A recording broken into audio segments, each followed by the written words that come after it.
السلام علیکم ورحمۃ اللہ وبرکاتہ۔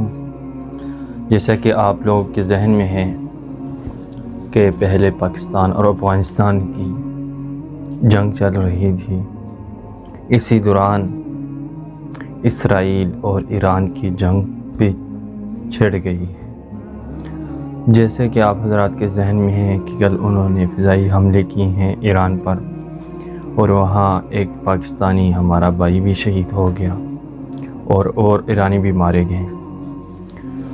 تو یہ جنگ جب ہم اس کے بارے میں سوچ اور فکر اور غور کرتے ہیں تو لگتا ہی ایسا ہی ہے کہ یہ عالمی سطح پہ جنگ چھڑنے والی ہے اور قرب قیامت بھی ہے، کیونکہ آپ مسجدوں میں جائیں تو مسجدوں میں لوگ نماز کا مذاق اڑاتے ہیں، وہاں پر کھیلنا کودنا شروع کر دیتے ہیں، قسم قسم کی حرکتیں کرتے ہیں۔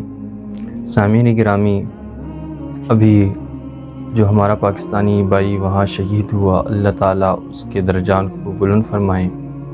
اور یہ بھی سنا گیا کہ ایران نے اس کے ایئر بیس میں ہوائی حملے کی، ہیبر میزائل استعمال کیا اور اسرائیل کی بہت تباہی مچا دی۔ تو یہ مہینہ جو ہے بہت عظمتوں والا اور برکتوں والا مہینہ ہے، اس میں ایسے کام نہیں کرنے چاہیے۔ اس طرف دیکھے جائیں تو ہمارے مسلمان لڑ پڑے ہیں، اور وہاں ایک اسلامی ملک ہے، دوسرا یورپی ممالک میں سے ہے، عالمی سطح پہ مسلم ممالک میں شمار ہوتا ہے، اگرچہ حقیقت میں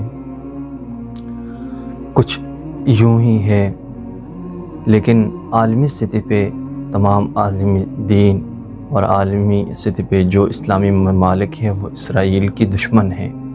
اسرائیل چاہ رہا ہے کہ ان کو ٹکڑے ٹکڑے کر دوں اور ان کو پیس کر کھا جاؤں، لیکن اللہ تعالیٰ نے اس میں ایسے لوگ رکھے ہیں، ایسے طاقت رکھی ہیں ان اسلامی ممالک میں کہ ان کو وہ کبھی ایسا پیس نہیں سکتا۔